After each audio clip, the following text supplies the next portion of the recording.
130ಕ್ಕೂ ಮಿಕ್ಕಿ ಗ್ರಾಮಗಳಲ್ಲಿ ಯಶಸ್ವಿ ಪೂರ್ವಭಾವಿ ಸಭೆ.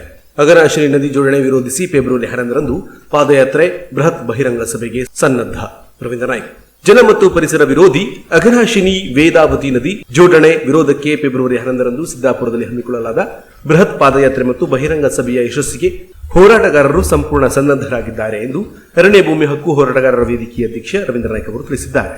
ಅಘನಾಶಿನಿ ವೇದಾವತಿ ಅಂದ್ರೆ ವಾಣಿ ವಿಲಾಸ ಸಾಗರ ಸಂಯೋಜನೆ ಯೋಜನೆಯನ್ನ ರಾಷ್ಟ್ರೀಯ ಜಲಾಭಿವೃದ್ಧಿ ಸಂಸ್ಥೆಯು ಕಳೆದ ಅಕ್ಟೋಬರ್ 2025ರಂದು ಪೂರ್ವಭಾವಿ ಕಾರ್ಯಸಾಧ್ಯತೆ ವರದಿಯ ಹಿನ್ನೆಲೆಯಲ್ಲಿ ಯೋಜನೆ ತೀವ್ರ ವಿರೋಧಿಸಲು ಫೆಬ್ರವರಿ 11ರಂದು ಮುಂಜಾನೆ 8 ಗಂಟೆಗೆ ಬೆಳಗ್ಗೆ ಮಾರಿಕಾಂಬಾ ದೇವಾಲಯದಿಂದ ಬೇಡ್ಕಣಿ ನಗರದ ನೆಹರು ಮೈದಾನದವರೆಗೆ ಪಾದಯಾತ್ರೆಯನ್ನ ಸಂಘಟಿಸಲಾಗಿದ್ದು 10:30ಕ್ಕೆ ಬಹಿರಂಗ ಸಭೆಯನ್ನಾಗಿ ಪಾದಯಾತ್ರೆಯು ಮಾರ್ಪಡಲಿದೆ ಎಂದು ಅವರು ಪ್ರಕಟಣೆಯಲ್ಲಿ ತಿಳಿಸಿದ್ದಾರೆ.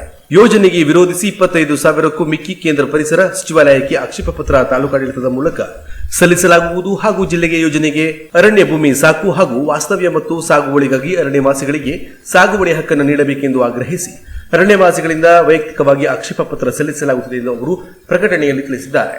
ಯೋಜನೆ ವಿರೋಧಿಸಿ ಹೆಚ್ಚಿನ ಸಂಖ್ಯೆಯಲ್ಲಿ ಆಗಮಿಸಬೇಕೆಂದು ಅವರು ತಿಳಿಸಿದ್ದಾರೆ. ಅಘನಾಶಿನಿ ವೇದಾವತಿ ನದಿ ಜೋಡಣೆಗೆ ಸಂಬಂಧಿಸಿ ವಿರೋಧಿಸುವ ಹಿನ್ನೆಲೆಯಲ್ಲಿ ಫೆಬ್ರವರಿ 11ರಂದು ಬಿಳಿಗಿಯ ಮಾರಿಕಾಂಬಾ ದೇವಾಲಯದ ಆವರಣದಿಂದ ಬೃಹತ್ ಪ್ರಮಾಣದ ಪಾದಯಾತ್ರೆಯನ್ನು ಸಂಘಟಿಸಲಾಗಿದೆ. ಪಾದಯಾತ್ರೆಯ ನಂತರ ನೆಹರು ಮೈದಾನದಲ್ಲಿ ವಿರೋಧಿಸಿ ಬೃಹತ್ ಬಹಿರಂಗ ಸಭೆಗೆ ಅರಣ್ಯ ಭೂಮಿ ಹಕ್ಕು ಹೋರಾಟಗಾರರ ವೇದಿಕೆಯು ಕರೆ ನೀಡಿದೆ. ಈ ಕಾರ್ಯಕ್ರಮದಲ್ಲಿ ಜನ ವಿರೋಧಿ ಮತ್ತು ಪರಿಸರ ವಿರೋಧಿಯಾಗಿರುವಂಥ ಈ ಒಂದು ವಿರೋಧಿ ಜಾಥಾ ಮತ್ತು ಜಾಗೃತಿ ಕಾರ್ಯಕ್ರಮದಲ್ಲಿ ಪಾದಯಾತ್ರೆಯಲ್ಲಿ ಹೆಚ್ಚಿನ ಸಂಖ್ಯೆಯಲ್ಲಿ ಭಾಗವಹಿಸಬೇಕು ಅಂತ ಹೇಳಿ ಕರೆಯನ್ನು ಕೊಡ್ತಾ ಇದ್ದೇವೆ.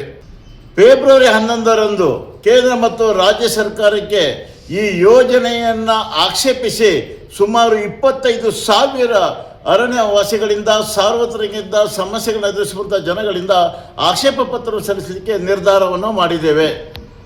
130ಕ್ಕೂ ಮಿಕ್ಕಿ ಜಾಗೃತ ಸಭೆ. ತಾಲೂಕಾದ್ಯಂತ ಯೋಜನೆಯ ಜನಜಾಗೃತಿಗಾಗಿ 130ಕ್ಕೂ ಮಿಕ್ಕ ಹಳ್ಳಿಗಳಲ್ಲಿ ಜಾಗೃತ ಕಾರ್ಯಕ್ರಮವನ್ನು ಜರುಗಿಸಲಾಗಿದೆ. ಅಲ್ಲದೆ ಯೋಜನೆಗೆ ವೈಜ್ಞಾನಿಕ ಪರಿಸರ ಯೋಜನೆಯಿಂದ ಜನಸಾಮಾನ್ಯರಿಗೆ ಉಂಟಾಗುವಂತಹ ಸಮಸ್ಯೆಗಳ ಕುರಿತು ಜಾಗೃತಿಯ ಸಂದೇಶ ಮತ್ತು ಕರಪತ್ರವನ್ನು ವಿತರಿಸಲಾಗಿದೆ ಎಂದು ಅಧ್ಯಕ್ಷ ರವೀಂದ್ರ ನಾಯ್ಕ್ ಅವರು ತಿಳಿಸಿದರು.